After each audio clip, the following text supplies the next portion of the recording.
Presentations? Come forward.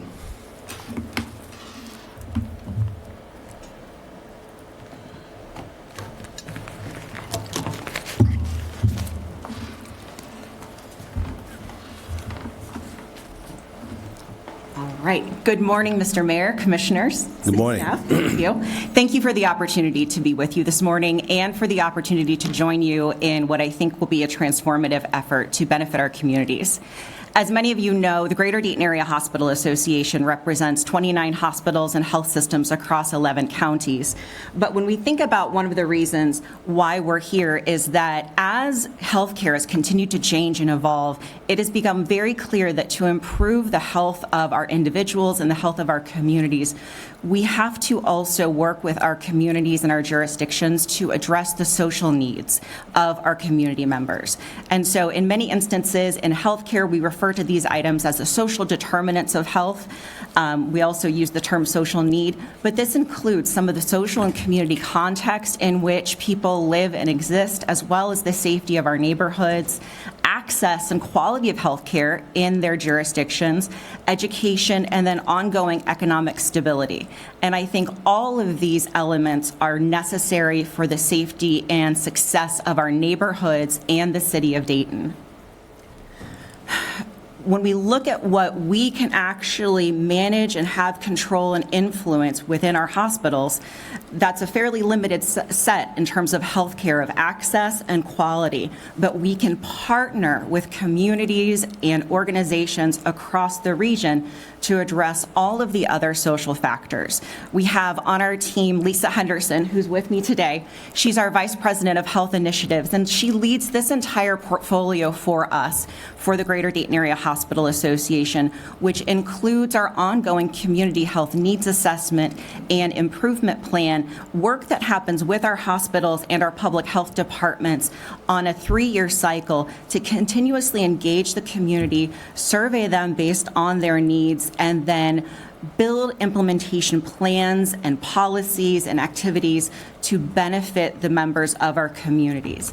And we see this opportunity to participate in violence reduction as one step connected to that particular plan and program. You're going to get the refresher on the CVG model specifically from Q, but I'm going to talk to you a little about our work supporting the city of Dayton and supporting CVG and our hopefully soon to be selected community-based organization. And then we'll talk about what the ideal qualifications of that community-based organization will look like. But essentially, when GDAHA steps in to support community-based initiatives, we step into support as a convener and as a facilitator. We are by no means the expert in this particular scope of work, but what we do specialize in is bringing diverse partners and perspectives to a shared table and pulling out opportunities to work together and build common approaches and then actually take the necessary steps to implement that work. And so in working with the Peace Campaign and the steering committee, I and Lisa and several of our team members will be actively engaged in that work, not just to understand and lend support, but then to also be a bridge and help make connections to other community-based organizations that need to be engaged in these efforts. When we think about the work that is ahead of us, we've spent the last couple of months working with our violence reduction subcommittee to develop what we're calling our request for application, sometimes referred to as a request for proposal. But this is really a request for application to apply to become that community-based organization and to be trained alongside the CVG team that will be assigned to us to learn their model of violence interruption. This is a very robust training process and schedule, and I think this is the component that makes it the most compelling, is that this is a successful implementation and model that we've seen work in other communities. And if we work alongside CVG and follow their guidance and instruction and do the work that we need to do to engage community partners, there is no reason we should not be able to be as successful here in Dayton as you've seen in Brooklyn and Baltimore and Philadelphia and communities across the globe. depending on the nature of the community-based organization, we are prepared to provide some administrative and financial operations support. So depending on the size and scope of the organization, we have our finance and accounting team ready to provide assistance if the organization is going to need that support to help them oversee what will be a grant of city dollars flowing through GDAHA to this organization. And we want to make sure that our role in that and the community-based organization's role in that hold ourselves to the highest standard of managing grant funds in the same way that we do for some of our other grant-funded programs that flow through the federal government and flow through the state government. And then ongoing work to train and support the CBO and their staff. As you'll learn from Q, this will have a very, very quick wind-up process for the CBO to hire the staff and train them so that we can deploy them into the community. They've got to be ready to do that work, and they may need some operational assistance to help them through those processes. And then as we get into the work, we're going to be working with the Violence Reduction Subcommittee, the members of the City of Dayton who've been engaged in that process, as well as others from the Peace Campaign, to ensure that we're managing our contracts appropriately. And that includes the reporting element. I don't know exactly what the reports are going to look like yet, but we're going to start with the models that CVG will provide based on what we have set forth in our contract with the City of Dayton for some of the items that we're going to track. And so we know what the elements of it will look like, but in terms of the format, we'll figure that out along the way. So when we talk about this community-based organization, this organization is going to be the heart of this model in terms of violence reduction. Because it is a model tied to Cure Violence Global, it's really important that whoever this organization is directly in line with understanding the public health approach to violence reduction and the evidence-based, science-based process that CVG has developed. Additionally, we're looking for that community-based organization that we can trust and that organizations and community members from this neighborhood will also see as a trusted partner. It wouldn't work for us as GDAHA to go into a community and do that work. This has to be a community-based organization that's growing out of the neighborhoods that residents know and understand and can trust. Additionally, we want this organization to have some history connected to providing this level of violence prevention or related work. And that can be navigation to social services, conflict resolution, mediation services. In some instances, cognitive behavioral therapy and trauma-informed care may also apply. And so when you start thinking more broadly about who that could be, I think you'll have a couple of organizations that come to mind that do that work and could potentially be a very good fit for this application. And then because there is going to be a level of reporting required, we also want this to be an organization that has some level of experience in managing that process with grants and applications and reporting back to either funders or stakeholders. And so then as we get into the next steps, once the community-based organization is selected, that's when we get to dig into the implementation, the training, and developing the reporting processes with Cure Violence Global.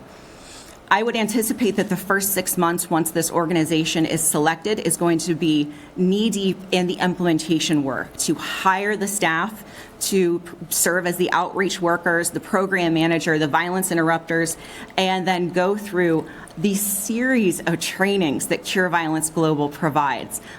Some of these are technical skill trainings, like working in the database and understanding exactly what they are going to be documenting and how to document those participant interactions correctly. But some of it is also going to be training for management of those organizations and other community partners to understand this model of interruption and outreach. So taking that 101 presentation and level of education that we received from Q and CVG, but going deeper so that other community partners are really ready to embrace this work. The specific training for violence interruption and reduction, and then the outreach worker training. The beauty of all of this is that this is not simply something that is one and done. As we go through this process and experience an entire year of working with CVG, we then essentially will be building the skill set so that we can train others in this work and replicate this model in other communities and neighborhoods. That is the beauty of starting small and doing this in a pilot session, is that we get to learn and test and then grow to hopefully have an even greater impact. From a reporting perspective, we have already identified several elements within the proposed agreement in conjunction with CVG and the Violence Reduction Subcommittee. These are going to be some of the items that we're going to be asking the CBO to track. Much of this they'll be able to track in the documentation and database system that they'll be trained on with CVG. But as we get into understanding specifically what residents and what the neighborhood really needs, there may be other data points that we uncover and need to track along the way. And I think that's something that we are really equipped to understand from an association perspective because of our ongoing work with health initiatives.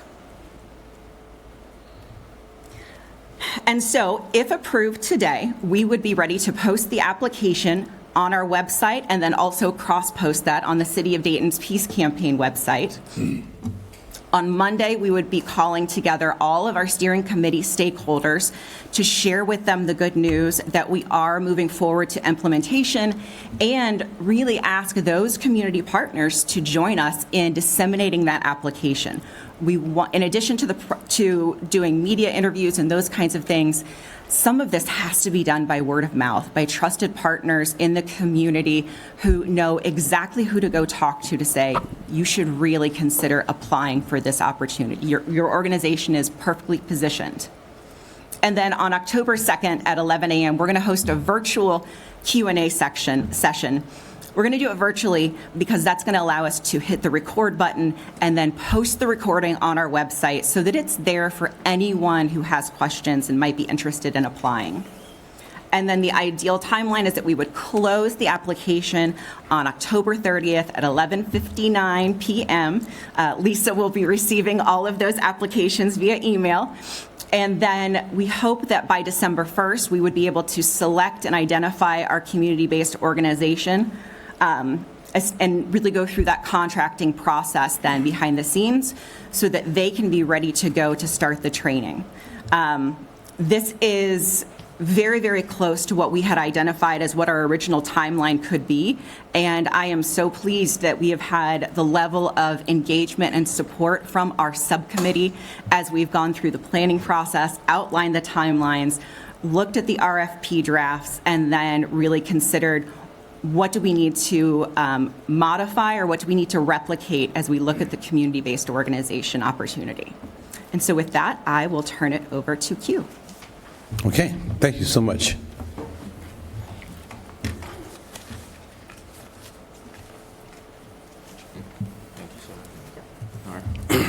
Good morning, Mayor Mims and commissioners and the city of Dayton. Excuse me. It's always a joy to come up here. I'm based out of Louisville, Kentucky, so it's never a far drive up, and I always look forward to coming up and seeing you all. Like it's been stated before, my name is Keonis Corneal. I am the Strategic Partnerships Director at Cure Violence Global, and we've been working on this for some time now, and I'm happy to say that I've been with you all since the start of this initiative. So Sarah did a great job and Ms. V did a great job of setting the foundation and setting the stone for me. I just want to give you all a little bit, if you haven't been a part of some of our earlier conversations around what Cure Violence Global is, what is community violence intervention, I want to just quickly give you all a wrap around our model. So Cure Violence Global, formerly started as Ceasefire in the 90s, is a non-governmental organization that works with different jurisdictions around the world and around the U.S. To provide training and technical assistance for community-based organizations and jurisdictions looking to do something about community violence. Now, community violence looks a lot different depending on which jurisdiction and what part of the world that you're in. In America, one of the biggest issues that we're having in community violence is obviously gun violence.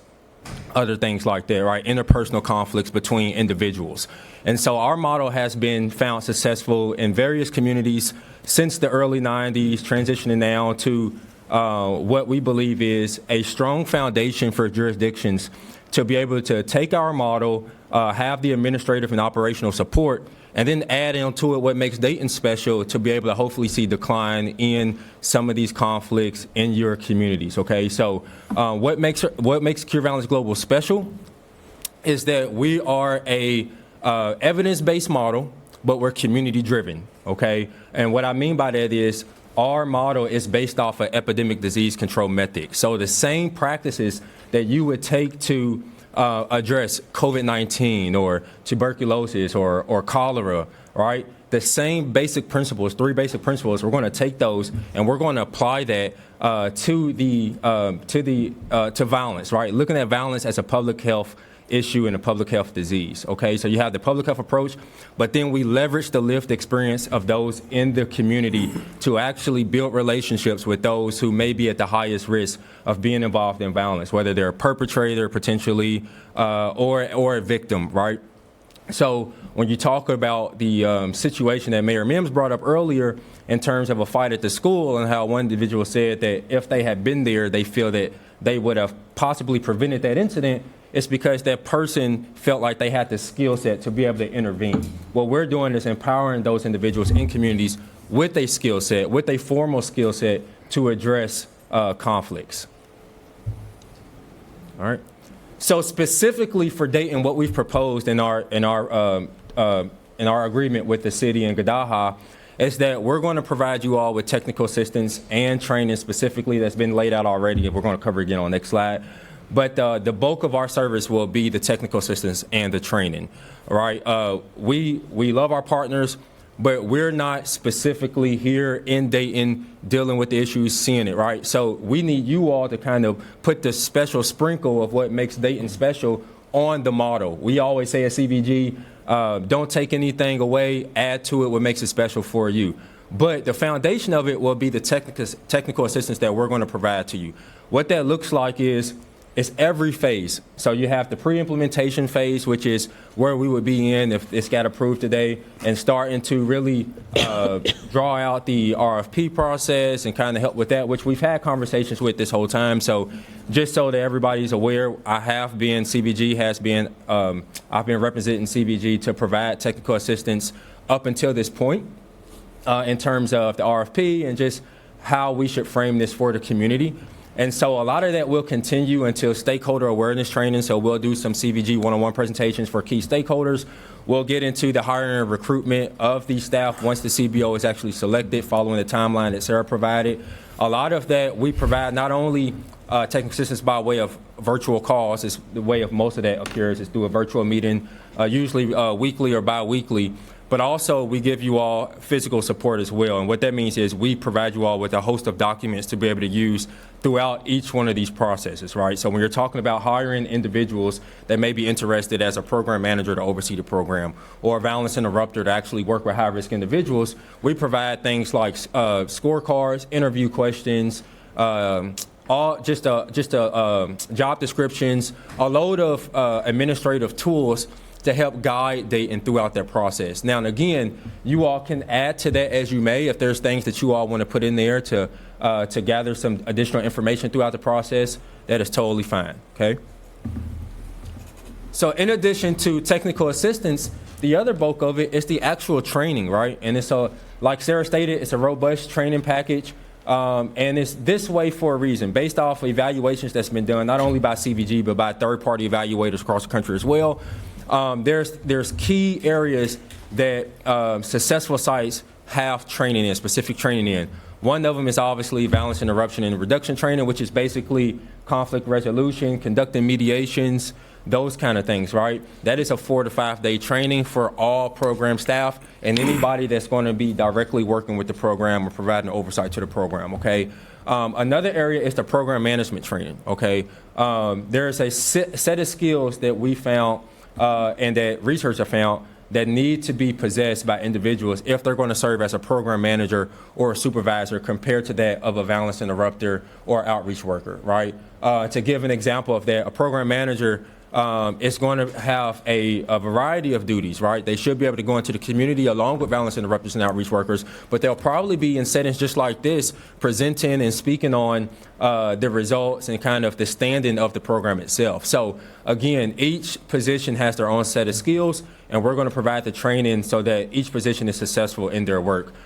Speaking on that, going to the outreach worker case management training, that's another 4 to 5 day, 40-hour training specifically on case management, providing support when you're talking about addressing the things that are causing individuals to continue being in this cycle of violence, right? So you're talking about supportive services, such as, I think we talked about social determinants of health earlier, right? So addressing, does this individual have access to quality food, quality health care, education? Is it even safe for this individual to go to work, right? Just taking a deep dive and providing sincere case management to that individual, to high-risk individuals. Lastly, is the CVG database training. That's a 1 to 2 day training. Really deals with a lot of reporting. And I think, I'm sure that'll come up in a question later. But we're talking about tracking our daily activities as an outreach worker or violence interrupter, whatever my role is within the program, right? So heavy reporting there. I just want to say the database will generate reports for the admin user of the account. So that person will have the ability to generate a 2-week report, a month report, a 3-month report, so that they're able to consistently track the progress of the team and efforts within the CVI lane. But then as a city, you all can use some of that to combine it with data from other agencies that are under the peace campaign as well, to see how you all are tracking as you all are moving forward in your violence interruption and reduction plans. All right. And here's just some evidence that I like to throw in there to show that our model does work. Going all the way back to, again, the early 90s, starting out in Chicago and Gresham Park, where we saw a 67% reduction in the first year, to as recently as this year, you're seeing studies, whether it's Baltimore, whether it's Philly, Louisville, where I'm based out of, is seeing a 30% reduction right now in the homicides. CVI works, our model works. We're happy to be here to help you all in your violence reduction and interruption initiative. So thank you. Thank you. Thank you very much. So I'm sure we have some questions. Do we have any members of the committee on the city manager's recommendations who need to make a comment or question that signed up? No. None? Okay, good. Commissioners, questions? Let's start with Commissioner Sloss. Thank you, Mayor. Thank you all for being here this morning. Thank you, Ms. Jackson, and thank you for acknowledging that you did receive the questions. I appreciate that, and thank you for the additional legwork that you did on this this presentation, as well as all of the work over the last, has it been 6 months now? It's been some time. Yes. So I really do appreciate it. Just a couple of questions. Just starting with Ms. Hackenbrock in your presentation. Thank you again. And from my understanding, you stated that the Learn to Earn, or that may have been Ms. Jackson, that the Learn to Earn report will be provided this Friday. Is that right? And that is from the agreement that was set in stone, or that was approved probably about 2 years ago for some additional assessment work, and that is to use that data. How will that information be used in conjunction with the CVG model? So because it is working with youth, it will also be integrated in the system with the CVG model. We will also take it out and use it for standing up the youth commission. So there are different ways that we're going to be using it, but definitely Erica Fields would Learn to Earn. They will definitely be doing the presentation, giving us the report, and then you receive it, and then we will also share it with the steering committee, all the committees, because we do have a youth component in regards to the 3 pillars with youth in it, and we'll use that way. Okay, thank you. And there'll be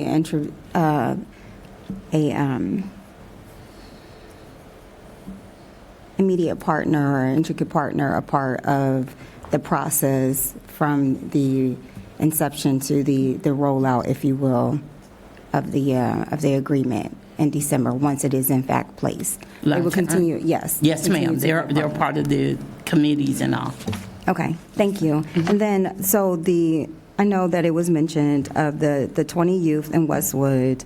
I had an opportunity to visit some of the sessions, and a very exciting program and initiative. I will say that the young men that were a part, and I believe there were some young ladies as well. Yes. That were No, a part just of- young men. Just young men, thank you. They were very excited about the program. So just out of curiosity, have we seen that agreement? Or what does that look like with I know you said that it is with the county and the city, is that right? Is there a formalized agreement that we have in place, or is just? You ready? So I'm ready, yeah. Yes, ma'am. So what we did was the city partnered with the Peace Ambassadors, which is Marlon Shackelford. Right. And we paid for the youth. Okay, And that came out of the wonderful budget of Planning and Neighborhood Development. Okay. Who worked very, very hard, Jonathan Johnson and Mike Squire, to make this get done. And we did, it was 420. Montgomery County came along, and we appreciate, I wrote it down because I didn't say that at the beginning. Okay. So I want to make sure that we acknowledge that Montgomery County was also a partner. They actually paid for the adults. So those that did the training, and so we weren't really in a binding contract together. It's they agreed to do a certain portion, and we did another portion. okay. Yes. And now, will this be an extension of the program once the CBO is identified? Will we continue on with this model with the youth, or was this just a pilot as a immediate need until we can get to the next steps? Yes, ma'am. It was Is a there- pilot. Is there potential to, or is that still up in the air? Is there potential to continue on that path, to grow that program? So yes, ma'am. What we'd like to do is get the report out. We just Okay. had a meeting, I think Monday, with Mr. Shackelford. He's going to get us a report out of how the outcomes were and all the good stuff. And then we will bring that back to the body to say this worked, or there was we need to make some tweaks. It also included mediation. They went and did some things as well. So we'll look for some reports back and see how well it did. Okay. And then will they also, once we look at the reports, I'm just trying to marry the two. That's where I'm going with this. So once the CBO is in place, and then once CVG comes in, the Cure Violence Global Initiative, once they come in and they have the training in place, will those individuals who participated in this pilot program, will they have an opportunity to receive that same level of training? Being that they were a part of the pilot program, will we extend that opportunity to those individuals? So these are kids, right? Right. Are you looking at Q to answer? I'm looking at you. Oh, you look. Okay, I'm sorry. I was looking at you. It okay. looked like you was looking behind. I apologize. So, no, those are kids, and what we would be definitely doing is using them in the future, because I know Marlon Shackelford, and he'll be here, he will be using them during the school time as well, and training the trainer, right? Training kids and passing that on. Okay. For the CVG, they're adults, full-time and part-time positions that they'll actually be doing. Okay, that was one of my questions. Okay, thank you. All right, thank you. And then I know there was made mention of, and I believe it was Ms. Hackenbrock, you made mention of that there could potentially be the CBO that will be identified from the targeted areas. Is that right? So the question that I have, we have, I think it's maybe 3 or 4 targeted areas. And if we are unable to identify a particular CBO that is familiar with the neighborhood, familiar with the community members, the residents, whatever have you, like, is there an opportunity for us to go outside of that? Because, like, I immediately think of Westwood. We know that is a targeted area of concern. Or even Main Street, the Santa Clara, Five Oaks area. We don't necessarily have a identified nonprofit who has the scale, the technical expertise, whatever have you.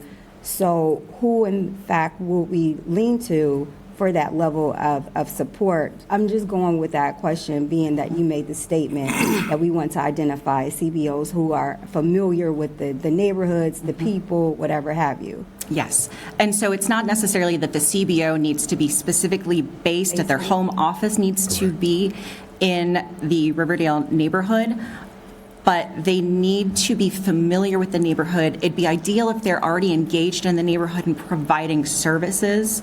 And that way there's some level of familiarity and trust from the community with that organization as they show up and they engage in different community meetings, as they host programmatic meetings or opportunities to engage and invite people to have conversation. And so the goal is that with the approximately 30 days that we'll have the application open, we will have enough communication going out through multiple channels so that that application opportunity reaches a wide array of organizations. But at the same time, if we see that, by October 30th, if we don't have any applications, then I think that's the conversation that we need to have in terms of extending the deadline. Okay. And then pulling together organizations that we believe would meet those criteria and ask them to consider applying. Okay. All right. And then I know you mentioned Ms. Henderson. Thank you, Ms. Henderson, for being here and the work that she does as it relates to the needs assessment. Where can we find that needs assessment? Is that on the site? Okay. And it's every 3 years? The Community Health Needs Assessment is on our GDAHA website, gdaha.org. And once we go through the process today, the application and all of the details for the application will be posted on our website as well. Okay. Thank you. Trying to make sure I go through my questions. Excuse me. Take your time. Thank you, Mayor. I appreciate that. I really do. So Monday, September the 29th, the information will be disseminated to many of the stakeholders. Do we have an idea of when that information will be released? Is it a particular place and time that has been identified?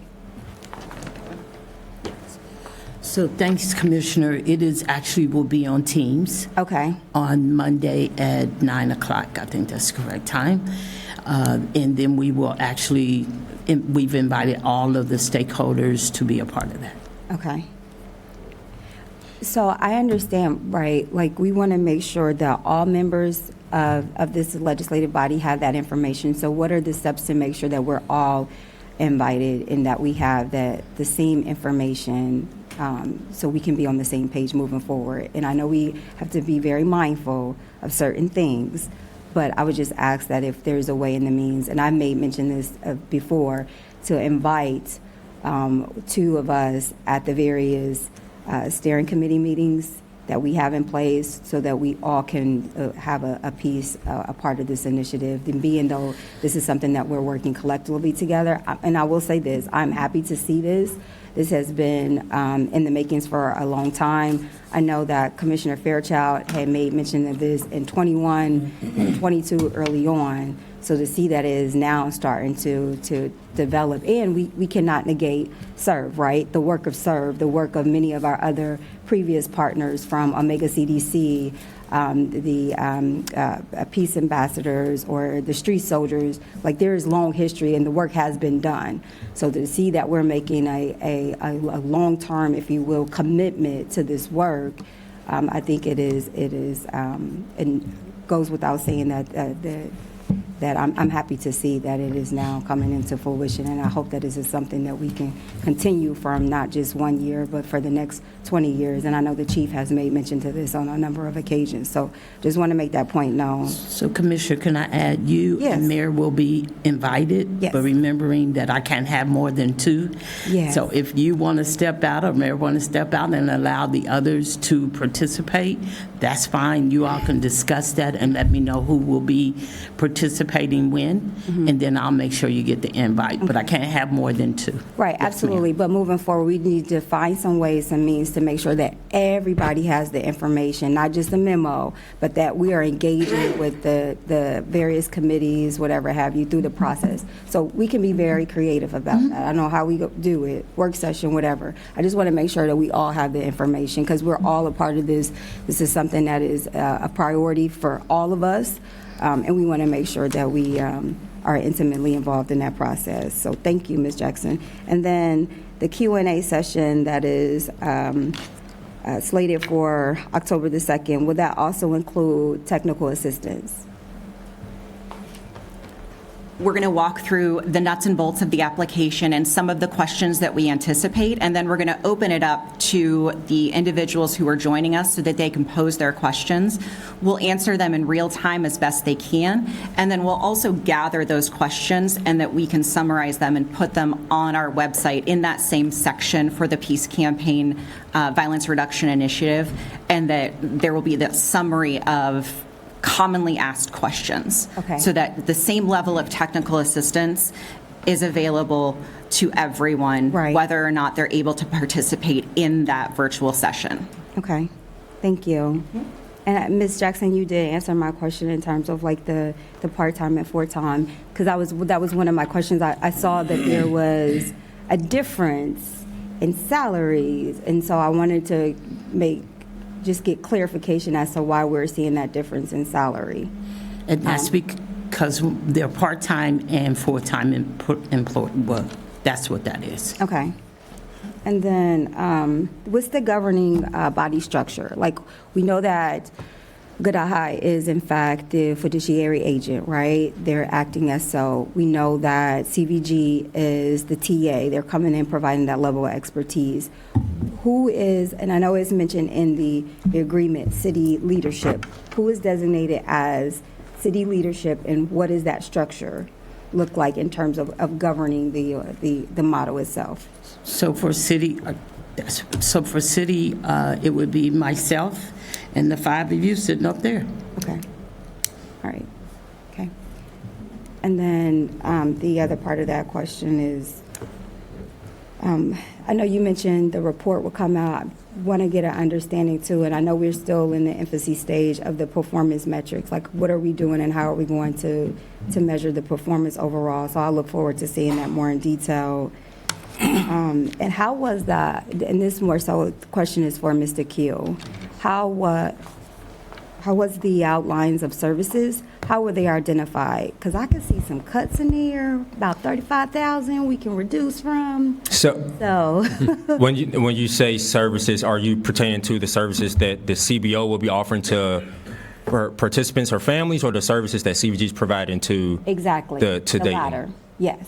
Which latter. ones? The latter. Okay. Yeah. Oh, so this- okay. Now restate your question, please. Thank you. Yeah, sure. So the question that I have is, there are a number of outline of services. So my initial question is, who determined those outline of services? That's the first question. Okay. And then the other is, I see that there is some similarities. So my question is it a la carte? Could we go in and say, we don't need that, we need this, this, this. We have some other partners, organizations who can provide X, Y, and Z. Can we just do the following? Who determined the list of services? That's my initial question. Yes, thank you for your question, and thank you for re-explaining it to me. No proposed agreement is the same for every jurisdiction. There's a reason why we go through the readiness assessment process, which I conducted a while back, as you may have remembered, to kind of really get a feel for what might be best suited for Dayton in terms of CVI work. The core trainings up there that you see are the core trainings. There is nothing in our agreement that is that is supplemental. We had several conversations with Ms. Jackson, with Gadaha, with OMB, the Office of OMB, on what may be best for Dayton right now. We went through what does long-term look like in terms of partnership, what the short-term look like, and after those conversations, it was ultimately requested that we're looking for agreement for for 1 year, and with the core training. So Q, what are the things that you've seen based off the research that is needed for us to be able to have an impact? And that's the core trainings that you see there. So that's why it's broken up like that. You have your management training, which I kind of discussed earlier. You have your foundation training for all people, which is your violence interruption and reduction training. And then for your case managers, you have your case management specific training. So that is just the 3 trainings that goes towards the positions that are listed within the model. And then I think we did include a booster training just to address, for one, down the road, turnover, you always have to account for that. But then, two, just to have a refresher in there, which, as you see, probably, if you've seen the proposed agreement, then, again, it's just a booster training. So it's typically a 1 or 2 day training compared to the 4 or 5 day trainings of the core trainings that we talked about earlier. So to answer your question, it was a collection between the city, OMB, Gadaha, and then once I got the information, I drafted up a scope, sent that, and then we got here. Okay, I guess because thank you. Yes, ma'am. Because I was looking at, and I believe I have these units correct, the program manager training, interruption and outreach, and then the violence interruption and reduction training. What is the difference between those two? Like, one is what, management, the other is more so on the working level? Yeah, so the violence interruption and reduction training is your foundation training for all members of the program, no matter what position that you might hold. The program management training is specifically for supervisory and program management skill set, and the development of that skill set. And each of these are just, how many bodies does this cover? Typically, if it's not listed in the scope, typically we say no more than 25. So typically you're looking between, it can cover up to 25. So, okay, so it cover up to 25 folks, but we only have a budget allotted for the staff. So meaning that other community partners can participate in this training. Is that what I'm gathering? I would say what our typical recommendation is, it's not that they can't, but our typical recommendation is that the training be reserved for those who are obviously going to be hired to do the work, and then those who are going to be directly working this in terms of oversight. So, for example, if there was a coordinator or somebody that was overseeing it from Gadaha, a portion of their time, we would recommend that individual be in that training, right? If you have somebody from the city that wants to say, hey, I need to be on every step of this project, then we would recommend that if they're going to be involved to this capacity in terms of oversight, then we would send them through that training. In terms of sending a community member, again, we're not saying you can't, but when you're talking about, then you all have to decide which community member gets to go, because it's in our current agreement. It's only one deliverable for each one of those core trainings. So you have to kind of think about, why you would send somebody. I know why you would. We just had a partner that called and asked us if they can send their neighborhood watch team to do a violence interruption training for 40 hours, and I just recommended it. Unless they're going to be paid to do this work and held to that standard, I think there's better use of that resource for individuals that are actually going to be doing that work. I guess it's what I'm trying to say, because you all are paying for it. And then what are those members going to be expected to do with that information? So again, we're not saying that you can't. Okay. It's really up to the governing body. Okay. And the governing body, again, is Us. all of us, and okay, because that will be my suggestion. If we're paying $35,000 for training, I would hope that will be open up to other various community members and not just the program manager for one person. It would be would be anybody with supervisory responsibility. So you're talking about representation from the city, representation from Gadaha, the program manager, the supervisor. So there's multiple people. It's multiple people that should be, at least our recommendation, it shouldn't be just a single program manager. It should be anybody who's going to be having oversight of the program. Anybody that will have oversight of the program, but the only persons or individuals, from my understanding, now have oversight of the program will be those of the CBO, right?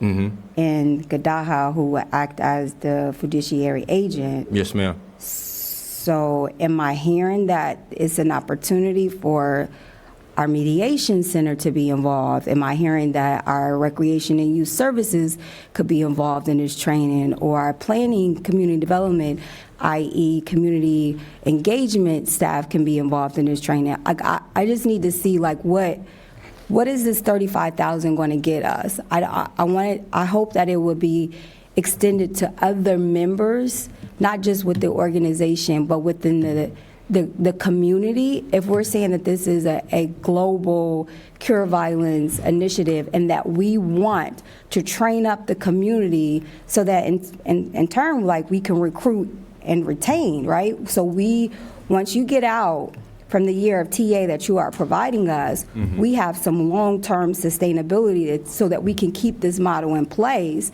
So if we're paying whatever have you up front, we know that we're getting the ultimate bang for our buck. So that will be my only suggestion, is that we are extending these trainings to other members within the organization.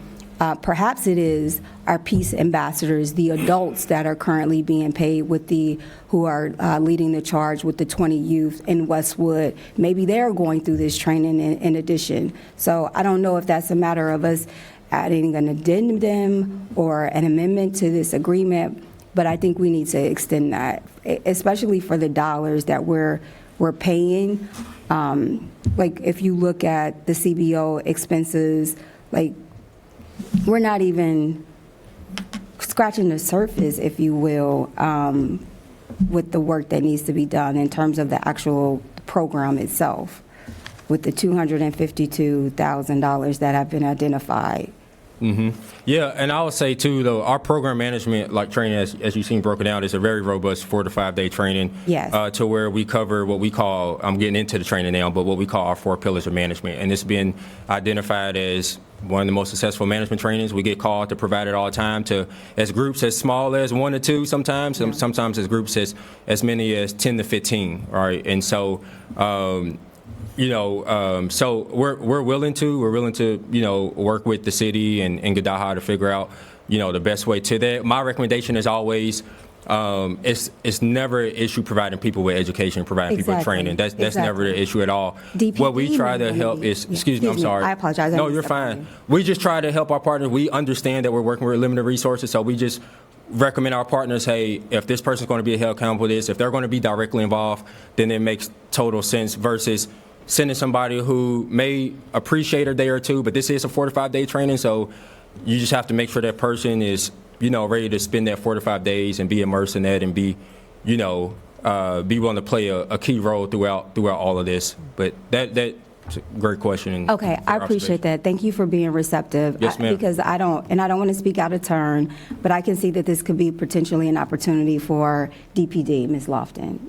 There may be some other members within the organization as well as outside that can participate in this training. So I don't know, and perhaps that is a question for our law department, or how are we going to know that this will in fact be included in the agreement itself? Just so that there won't be any ambiguity, and it won't, oh yeah, we said, oh no, that's fine, but we don't have anything in black and white to solidify what we have discussed this morning. As a practice and a course of action that we always take, anytime we amend a current agreement and we add money or expand scope significantly, that is brought back before this commission. Brought back to the commission. Thank you. Right, so I got that piece, but how are we going to note that in this agreement today? So what do we need to do? It's in the amendment. It's already in the agreement that if there are changes, that there will be amendments, they have to be brought back. They're not ratified until that's done by the commission. All of our contracts and agreements allow for us to amend the agreement that is adopted. Right, I'm following you, but I want to make sure that that is noted in here today so that we can approve the agreement. So, am I missing something? I'm just trying to make sure that that is noted in here. Like, we are set to approve this agreement, and the that's not clearly identified in the body of Exhibit B for the training. So I want to make sure that that is noted, that those trainings will be extended to those who are identified from the governing body in support and in partnership with GDAHA and CVG. Because I don't want to hold up the contract, but I also want to make sure that that's noted. Yeah, and I think, honestly, and I understand exactly what you're saying right now, because there's the vote that, obviously, at the conclusion of this, I do think that I would hope that our language did allow for that in the general purpose of it, and I think it states in there that you have full discretion. All right, we'll provide recommendations. So I think you can look at it that way, as you all have the discretion. We can always go back as we're going through the onboarding and pre-implementation process to kind of figure out who you all want specifically in there and kind of go back and forth. Because to be fair to those who haven't spoken yet, there may be additional thoughts on who should we include, should we include. I know you brought up law enforcement. So that we would have to engage them and kind of see what that looks like. So, Okay. But I do know the way it's written, it is meant for our partners to have the discretion in terms of who they're going to send to their trainings. And you're right, and thank you, because it does state, it says 4 hours per day to cohorts of 5 to 20 participants. So, okay, thank you. Yes, ma'am. All right. Thank you. That's all the questions I have. I appreciate it. So, thank you. Commissioner Fairchild. Yeah, thank you, Commissioner. Thank you, Mayor. Q, on the screen, our ultimate goal is to reduce violence. Yes, sir. In these major findings, what are the categories where there reduction in homicides? Are there other categories that are measured where we see reductions? Yes, sir. So specific, these are actually listed. I know it's a little blurry, so excuse me. Some of these are killings, some of these are shootings, or violent incidents. Even the one in UK was actually a reduction in group attacks, right? So neither shootings or killings, but again, violence is different everywhere, right? So they labeled it as group attacks. The majority here, make no mistake about it, the goal is to have a reduction in shootings and homicides. That is our end goal. Now, it is very hard to hold any agency or a single agency responsible for that number. I think most of us would agree on. There are so many different factors that go into that. So while that is a great identifier of whether our model is working or not, that's what we want to see 6 months from now, a year from now, right, when we really get things rolling. There are other things that we can track to give us a better idea on how implementation is going.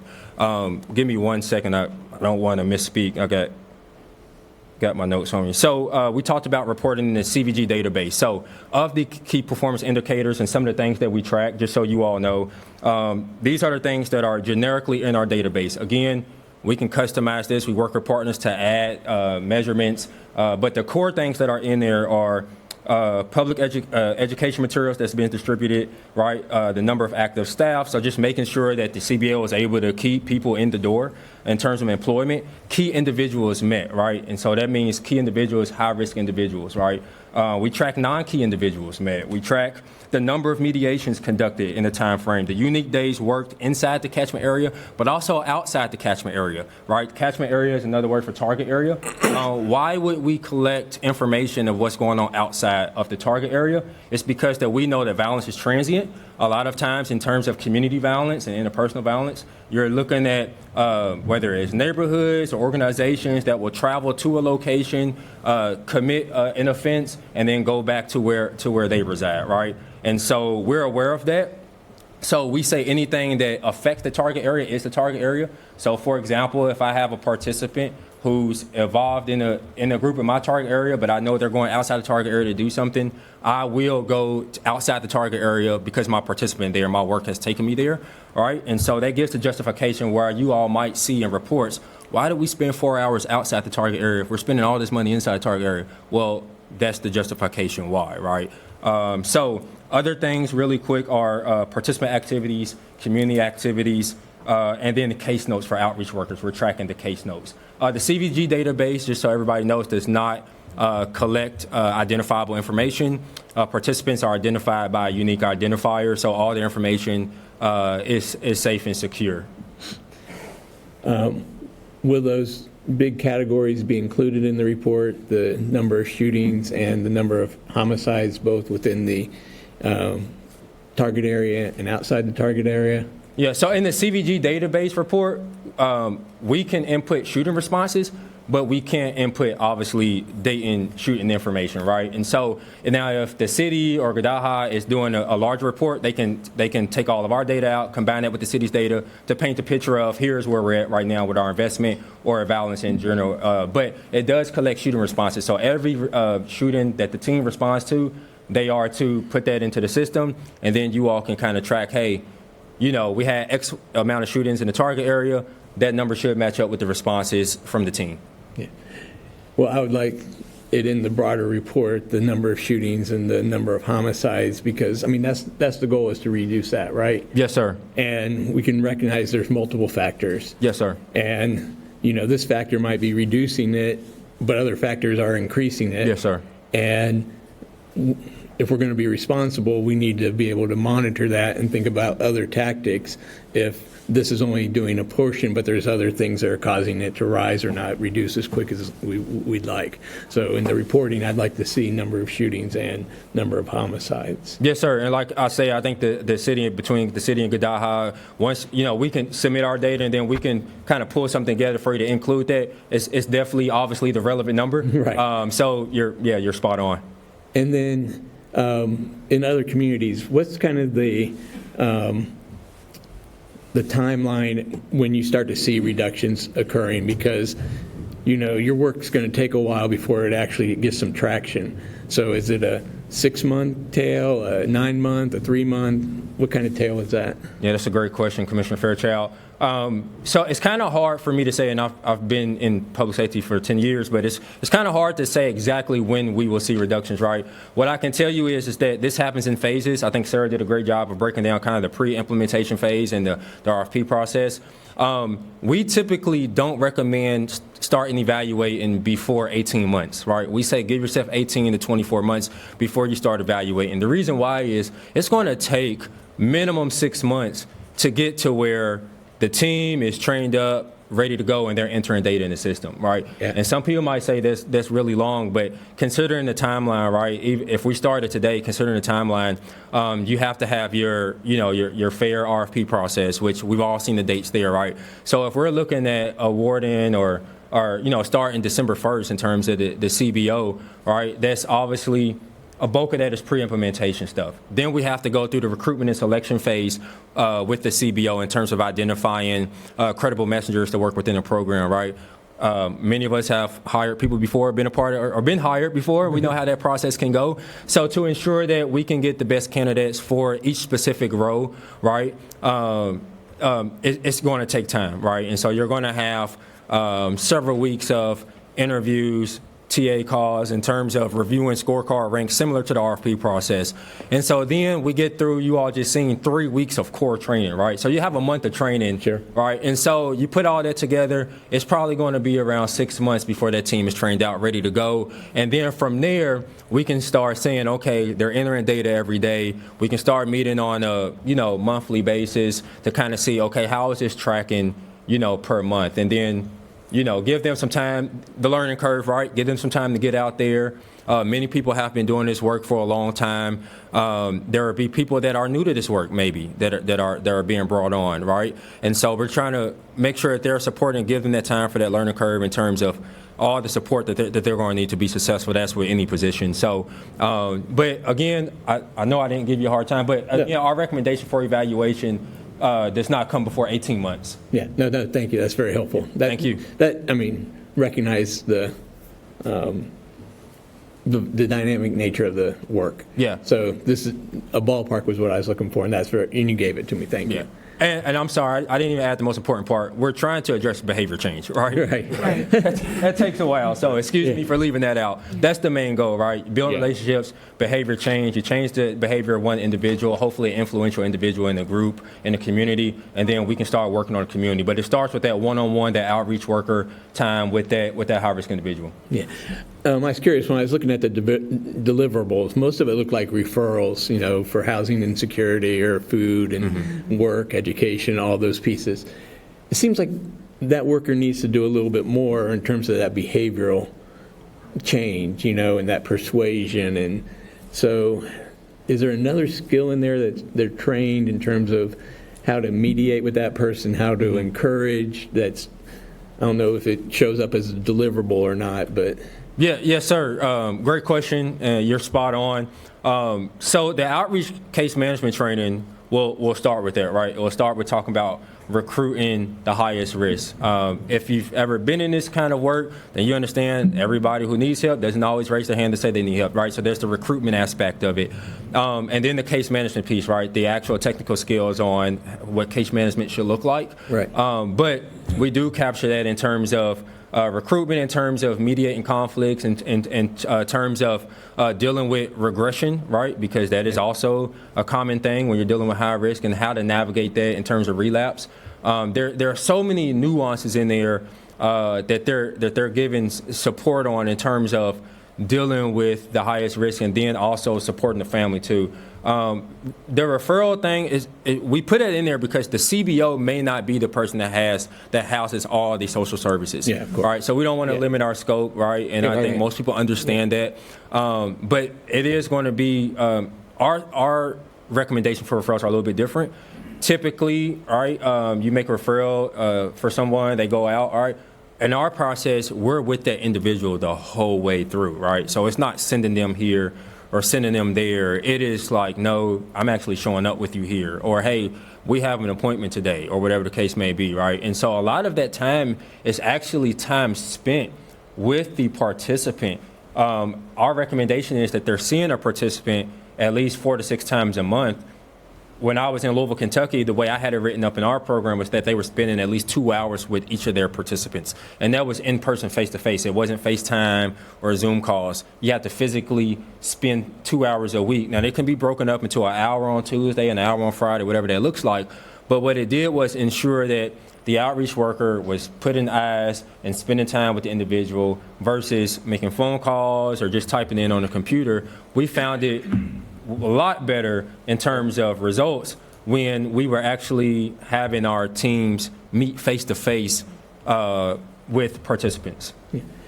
In my reading of violence interruption programs, there's this work that's important with the individuals. There's also kind of a neighborhood context kind of work to be done. For example, if there's a drug house identified, or there's an illegal boot joint, or there's a known drug dealer, or there's a park where people congregate, and you can put in some structural barriers to prevent some of that. Is that part of the broader model, or is that something that we would need to bring alongside of that?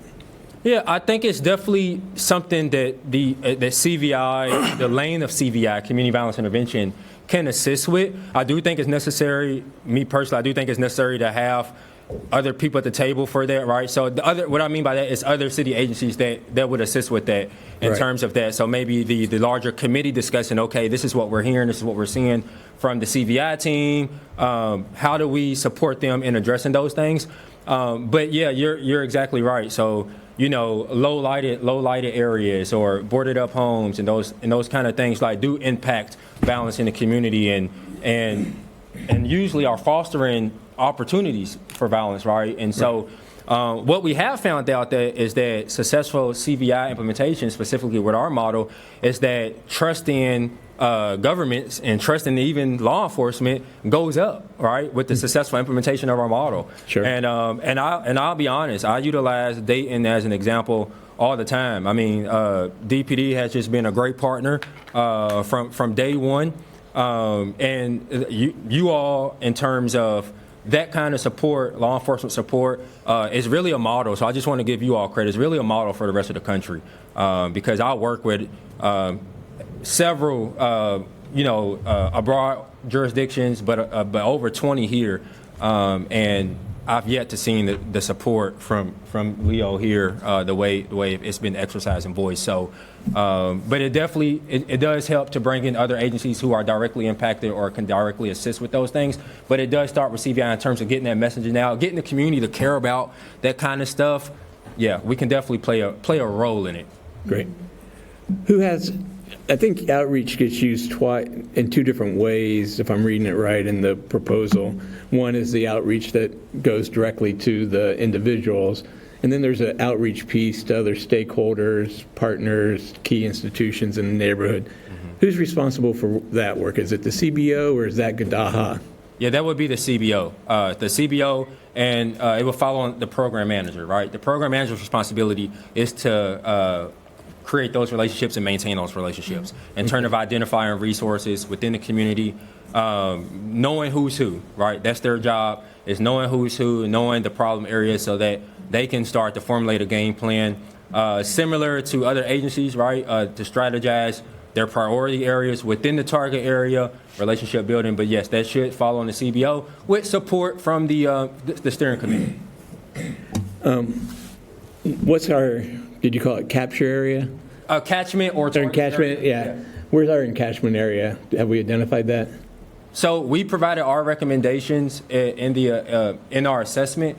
You all ultimately have, I think, Main Street. I'm sorry, I didn't want to misspeak. But yeah, the Main Street corridor. Okay, Yep. great. And did I, in the presentation, did I see that we want to have a physical site in that encatchment area? Yes, sir. That is our recommendation, that there is a physical site within the catchment area. When you're talking about change of behavior norms, you have to build relationships. And so if your violence interrupters are driving 15, 20 miles across town and going to work for 6 or 8 hours, right, and then they're going back, they're not going to be able to respond the way they need to. They're not going to be able to sustain those relationships.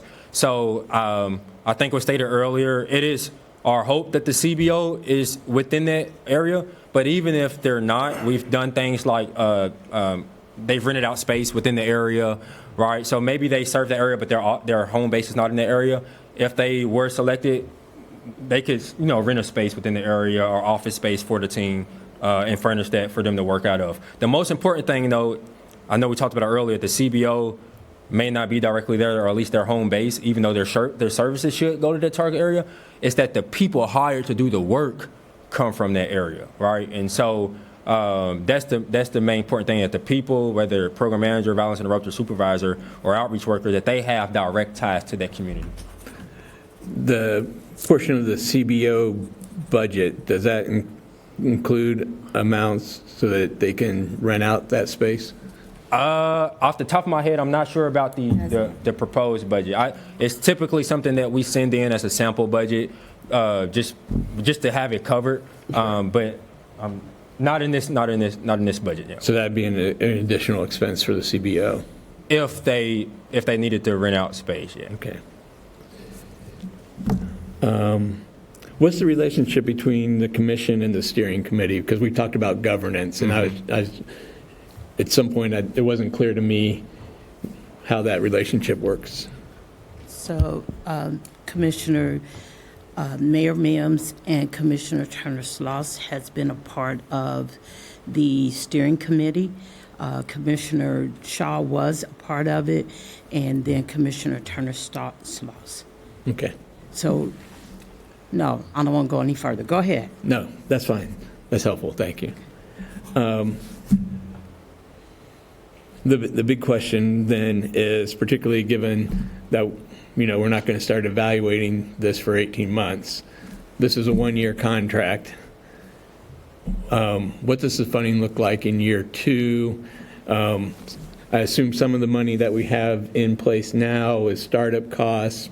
I'm just curious of what that amount looks for going forward so we can sustain this. Because the last thing we want to do is if we do 12 months and then don't fund this thing again, we've just wasted a whole lot of your time and goodwill and money and everything. So what do we think that year 2, year 3 kind of costs are going to be? And I'm curious about, how the encatchment area, if we need to expand it, broader, because we know what happens, if we put effort into one area, it's going to move to another area. I mean, that's just behavior change, right? So, Commissioner, that is a great question. I'm glad you asked, and I am so excited to say it loudly. It's called fundraising. And that governing committee, which is the 5, and Verletta, will get out and get some funds to continue this initiative. Yes, sir.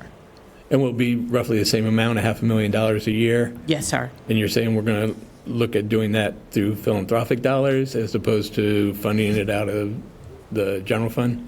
Yes, sir. We will start there. And we will start, if you all approve it, right, we will start immediately, because we don't want to wait and get to 8 months and then trying to get some funding. Q, is that the way funding works in other communities? Yeah, thank you for that, Commissioner Fairchild. It's one of the ways, yes. I'll just be blunt. We recommend that this is an investment into your public safety ecosystem, right? And so the risk that you brought up in terms of investing in and pulling services away, right? Like, that's what we want to avoid. So many of the communities impacted by community violence are used to services being pulled in and pulled out. Right. And sometimes we can do more harm by offering a service short term and then pulling out. So I thank you for bringing that up, because that is something that we're aware of at CBG. Fundraising definitely a part of it. Obviously, there's the local funds or state funding. We all typically there's not a lot of federal funding going out right now in terms of CVI, just to be clear. But there still are some. So we a lot of times, because of our partnership and our network on a global scale, our partners usually get a heads up if there's a funding stream coming out, or if my inbox chirps and say, hey, this fund is being released in the Northeast region or whatever case may be, I will get on the phone and call our partner and say, hey, not sure if you're interested, but this funding is being released here. But yes, sir, it does typically start with some decision making from whoever typically brought us in. A lot of the time it's local government or a nonprofit organization. Fundraising or general budgets typically the way to go. All right. Yeah. Thank you. Yeah, thank you. Question? Commissioner Shaw. Yeah, thank you. I really appreciate my colleagues for getting into the weeds on this. It allows me the opportunity to not do that and kind of keep it at a higher level. But these are really good questions that needed to be answered. So I appreciate you for that, you both for that. I'm really excited about this opportunity. This has been work that we've been looking at least learning about for many years now. And I did kind of step aside from the leadership part of this to allow Commissioner Turner-Sloss to ascend, and I think that was the right thing to do. But I plan on being fully engaged in this, and I think that this is all very important to all of us. CVG's reputation is very strong. The results kind of speak for themselves, so I'm really excited to let you all run with this. It's a fluid kind of a process, right? The big takeaway is that it's a long-term process, which requires a long-term commitment. And we'll be able to do this fundraising, and when there's gaps, then we'll plug those gaps. But I'm really excited about kind of letting this process go forward. I think we've identified appropriate leadership at this point, stakeholders, territories, catchment zones, and whatnot. And I'm just, again, really excited about the opportunity to really make a difference and lower violence in our community. It's going to be important for us to reach out to community members and other kind of organizations, county, of course, the state and the federal government, to help us with this very important attempt that we are doing to solve this very devastating problem of violence in our community. So I'm ready to get started with this, and I hope that my colleagues will join me in supporting this. I think that they will. Like I said, it's very important for all of us. So I'm kind of going to leave it there. I know that we will be able to reevaluate this. We'll have other work sessions and get further and further into the weeds as we go forward. But let's get started with this now and really give it a full-throated resources and everything else to support it. So, thank you. Okay, good. Commissioner Joseph. Thank you, Mayor. I just want to sort of start off by saying that it's refreshing to see a scientific, methodical approach being taken to solve problems like this when we're under assault from the federal government that's disregarding science right now. So thank you all for staying to the course. This is a great approach. It's a natural evolution, as was mentioned a couple times, from our serve opportunities, even further back than that. So it's been a 20-year journey to get where we are today, and this is a natural next step. So I'm really thrilled to support it. And I want to thank specifically staff that has been chasing this down for you all, city manager side, particularly the mayor who's been working really hard on this on a personal basis, and all of us have had hand in this. So I want to thank everyone who has taken us so far in the journey. Commissioner, your point I think is very important to emphasize that this is a long journey. Both commissioners made that point, and that we need to make sure that we're planning now for that, and also preparing the public so they know it's not going to happen overnight. You're not going to see a 40% decrease tomorrow. But over time, and that's what I love about this commission, we do look longer term. We plan for a future horizon, not just tomorrow. So I appreciate my colleagues' work, my colleagues' support, and all of your work on this. Thank you. Okay. Good. A couple of things. Again, thank my colleagues for probably reducing some of the questions that I may have, but having been involved in this process since the very beginning, it's important to note the thank you given to our police department for the close, hard work with you guys as well. Also, their data helped us to identify the areas that were most in concern. And one of the reasons why I do want to sort of clear up something so there's not a confusion relative to the program that we're working with in terms of the young youth advisors is the aspect of training for them to give them a bit of a head start and to help address some issues during the summer while they were off that would at least cause some additional conversation about peace as far as the city of Dayton is concerned.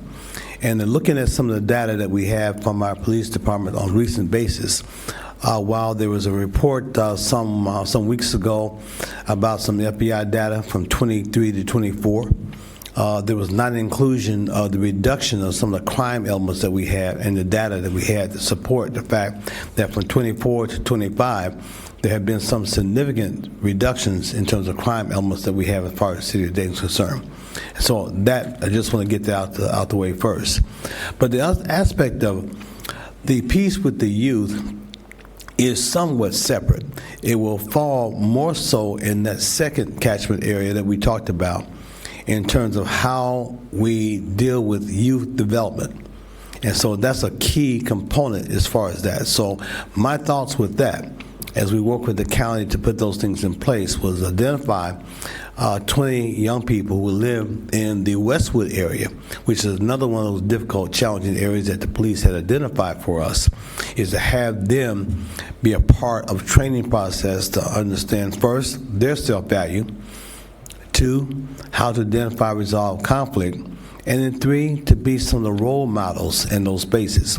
And we purposely chose young people who were between the ages of 14 to 16, so we would have their services go on a little bit longer than just looking at high school young people who were about ready to graduate.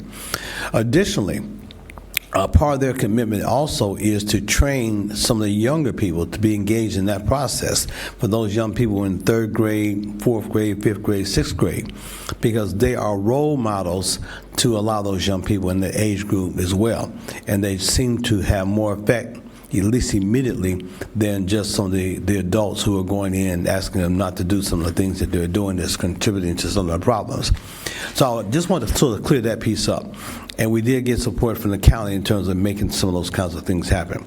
But again, that second area that I'm talking about in terms of the youth engagement piece, youth development piece, is a very strong area that we are working with the schools, and not just DPS, but all the schools in the area in terms of making sure that we improve those skills with all those young people. And they will learn from a lot of the things that are being done under the cure violence model that you guys are having working from those spaces as well. And then the other group, we start talking about getting the word out. That's that third group in terms of the community engagement piece. And that's where a lot of our support will come from in terms of getting the message out, so that we continue to get this message out throughout this entire city about what's happening relative to peace and the benefits associated with peace. You hear us talking all the time about making Dayton the best place for someone to live, work, play, be educated, raise a family, and grow old. And in order to make those things become a strong reality, we have to increase the peace element that we have as far as our city is concerned. So again, so those are the three, if you will, legs to that stool that we're talking about.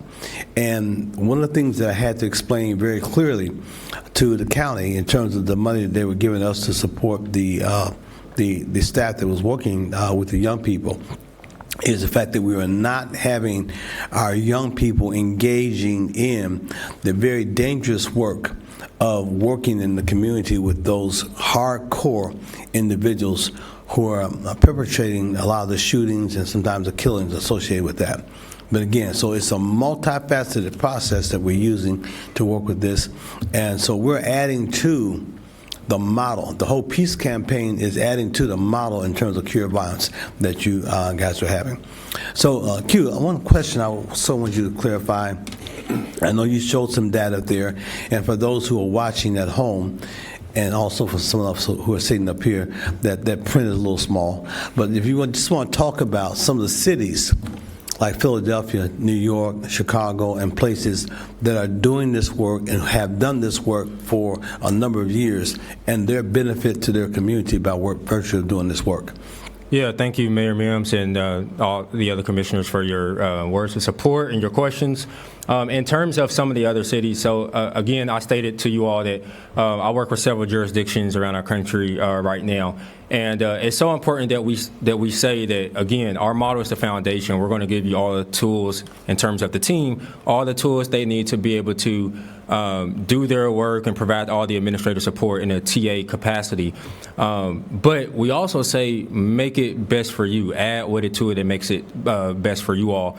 And so you brought up Philadelphia. One of the things that they were able to do is they were able to use technology to make it work for them, right? And what they did was created an app so that violence interrupters were immediately notified of shootings. That data came right from the police department, and it went to them so that they were immediately readily. In Louisville, we had alerts from our local dispatcher's office, right? And so when things popped off, instead of finding out on the news or by word of mouth, we got an alert, right? And that was just support from the city to give them anything they could. Now, a lot of times those alerts were after, slightly delayed to make sure the scene was safe, of course. But the goal was to give them as much information they could have to be as effective as possible and get out a jump and some of that stuff. So those are the things I talk about when I talk about make it best for you all, in terms of there are some things that maybe a city or a jurisdiction have never even done that somebody may have a good idea on the steering committee and say, hey, why don't we do this? And then we can hop on a call or hop on a work session and kind of talk about, does this work out specifically for Dayton or not, in terms of, hopefully seeing some type of effect. But CVI has been proven to work all over the country, all over the world, if you're talking about our model. But specifically in terms of the country, it's been proven to work. Again, Louisville right up the road, we're seeing reductions. We're seeing reductions in Philly, seeing reductions in New York. Really, I mean, when implemented correctly, when supported, that's the other tip, when supported, right? And when there's collaboration, right, among whether it's the steering committee or from the community. And I think you all are doing a very great job of that in terms of helping the community stay informed. Every leg of this I've been on with you all, community's been right here with us the whole time. I've never taken a trip up here for a closed door meeting. It's always been so that the community is informed. And so I think you all are doing a great job in that.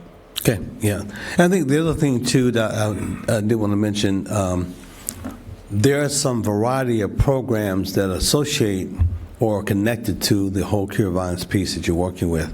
For example, in some places like Baltimore, for example, in terms of talking with the mayor there and some of the other individuals in that space, that job opportunities for some of the individuals whose behavior is changing. Mm-hmm. For example, if you identify some individuals who are part of a problem in the community, sometimes and oftentimes we talk about the fact that sometimes these are survival things that they find themselves getting caught up into.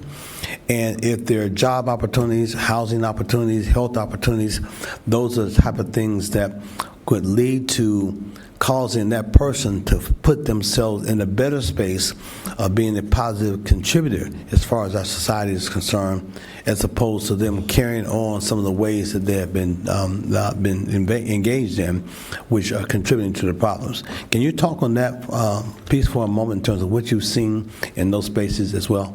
Yes, sir. It really speaks to the role of the outreach workers in terms of connecting with a participant or a potential individual and really figuring out what's going on, right? And so when we bring on a participant, we do what we call an RNR assessment. That is risk, needs, and resilience. That is a monthly assessment that outreach workers conduct in the database so that program managers, the city steering committee is able to track the progress as little as one individual, right? And so what we want to see is over the course of the time is that their risks go down, right? Their needs go down, but their resilience rises, right? And so we're able to track those things on a monthly basis. So I know you asked specifically about things like jobs, but by doing that R&R, we're able to identify whether it's a job, whether it's food insecurity, whether somebody's getting bullied into committing violent acts or crimes. That R&R is the start of it, right? And so that's the only way we're going to be able to determine and keep on track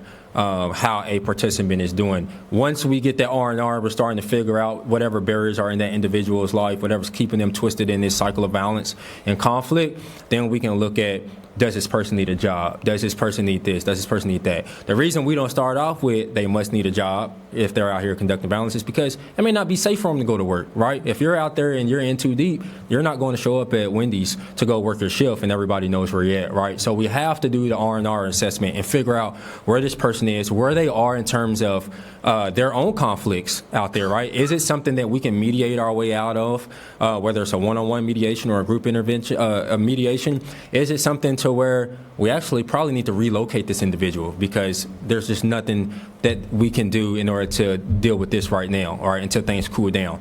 But it all begins with the R&R assessment to determine what is it that this person can benefit from that will keep them from engaging in this cycle of violence. Yeah, appreciate that. Thank you. The other point, 2 points, I just want to say again from just my personal experience in terms of teaching conflict resolution skills to young people. And having been a teacher for 10 and a half years, 7 years in high school and also coaching, teaching young people conflict resolution skills, as I did with all my classes for my first couple of weeks in terms of teaching in each one of these sessions, each one of the semesters, it caused me to be in a very positive position with them to have one fight in 10 and a half years. And to have young people who are coming to your classroom feeling safe, feeling engaged, and understanding that not only do they have value, personal value, and personal rights, but other members of the classroom or that environment also have rights. And so understanding there's certain things that you can do and should do, but you do not have the right to infringe upon someone else's rights. And many times this is something very basic. Also, just basic conversation in terms of what is it you did that caused me to be upset.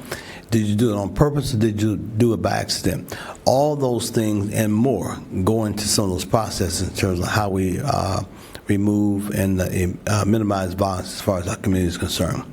So the last thing I want to say in terms of financing and support, that I think we're committed to do whatever we need to do.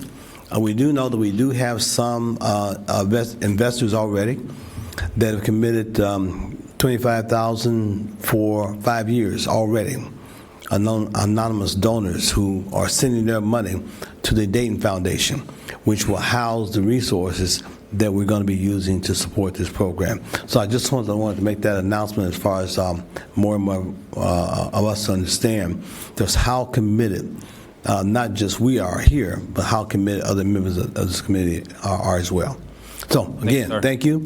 Thank you. I think we finished with our questions and answers. You guys did a tremendous job, and it's been a long time, a lot of questions, and I really appreciate your responses to our questions. Okay.